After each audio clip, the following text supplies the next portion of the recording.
बिहार में चुनाव की घोषणा बहुत जल्द हो सकती है। सभी पार्टियां चुनाव की तैयारी में लगी हुई हैं। राहुल गांधी लगातार वोटर अधिकार रैली कर रहे हैं। आज ये अधिकार रैली का आखिरी दिन है। तेजस्वी के साथ साथ इंडिया गठबंधन के कई दिग्गज नेता जुटने वाले हैं। राहुल गांधी जनसभा को संबोधित भी करने वाले हैं। लेकिन इस बीच एक ओपिनियन पोल ने कांग्रेस गठबंधन की टेंशन बढ़ा दी है। जेवीसी ओपिनियन पोल के अनुसार बिहार में एक बार फिर से एनडीए गठबंधन की सरकार बनती दिख रही है। वहीं इस ओपिनियन पोल के अनुसार बिहार में बीजेपी को बड़ी बढ़त मिलती दिख रही है। हालांकि जेडीयू को थोड़ा और नुकसान उठाना पड़ सकता है। वहीं इस ओपिनियन पोल के अनुसार बिहार में प्रशांत किशोर की पार्टी जन स्वराज का जादू नहीं चलता दिख रहा है। साथ ही असदुद्दीन ओवैसी की एआईएमआईएम को भी कोई खास लाभ नहीं मिलता दिख रहा है। जेवीसी के ओपिनियन पोल की माने तो बिहार में एआईएमआईएम को 3 सीटें मिलने का अनुमान है, जबकि प्रशांत किशोर की जन स्वराज पार्टी 2 सीटों के साथ शुरुआत कर सकती है। वहीं बहुजन समाज पार्टी को 1 सीट मिलने का अनुमान है, जबकि 26 सीटों पर कड़ा मुकाबला होने की संभावना है। अब ऐसे में ये समझा जा सकता है कि बिहार में इस बार प्रशांत किशोर का जादू कुछ खास नहीं चलता दिख रहा। भले ही प्रशांत किशोर बिहार चुनाव से पहले बड़े बड़े दावे कर रहे हैं, लेकिन ओपिनियन पोल की माने तो इस बार चुनाव में प्रशांत किशोर के लिए 10 सीटों तक पहुंचना भी काफी मुश्किल लग रहा है।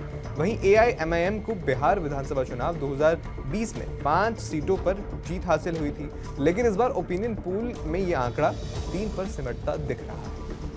जेवीसी ओपिनियन पोल के अनुसार बीजेपी की सीटों की संख्या पिछली चुनाव के 74 से बढ़कर 81 होने का अनुमान है। पार्टी को 64 सीटें जीतने की उम्मीद है, जबकि 17 अन्य सीटों पर उसे बढ़त हासिल है। हालांकि जेडीयू की सीटों की संख्या में गिरावट आ सकती है, क्योंकि ओपिनियन पोल में 29 सीटों पर जीत और 2 सीटों पर बढ़त का अनुमान लगाया गया है, जिससे उसकी अनुमानित संख्या अधिकतम 31 सीटों तक पहुंच सकती है।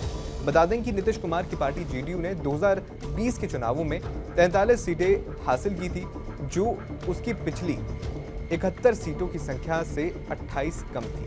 अगर जेवीसी के ओपिनियन पोल के अनुमान सही साबित होते हैं तो 12 सीटों की ओर गिरावट के अनुमान के साथ जेडीयू की स्थिति और भी कमजोर हो सकती है। ओपिनियन पोल की सबसे चौंकाने वाली खबर है तेजस्वी यादव को लेकर। तेजस्वी की युवाओं में लोकप्रियता, सीएम की रेस में वो पहली पसंद है, जबकि नीतीश दूसरी और प्रशांत किशोर तीसरे नंबर पर हैं। हालांकि ओपिनियन पोल में तेजस्वी यादव की पार्टी आरजेडी सत्ता से बहुत दूर है, साथ ही 52 सीटों पर ही सिमटती हुई दिख रही है, जो 2020 के 75 सीटों के मुकाबले बहुत कम है। दूसरी ओर कांग्रेस की सीटें भी 2020 के चुनावों में उसे जो 19 सीटें मिली थी वो घटकर 10 रह सकती हैं। जेवीसी पोल के पूर्वानुमानों के अनुसार वाम दलों और अन्य को 13 सीटें मिल सकती हैं। ओपिनियन पोल्स में सबसे ज्यादा नुकसान प्रशांत किशोर को बताया जा रहा है, क्योंकि प्रशांत किशोर जिस तरह से पूरे बिहार में घूम रहे हैं, पद यात्रा कर रहे हैं, उसके मुताबिक सीटों की संख्या बेहद कम है। हालांकि ओपिनियन पोल है और अभी नतीजों को लेकर कुछ भी कहा नहीं जा सकता।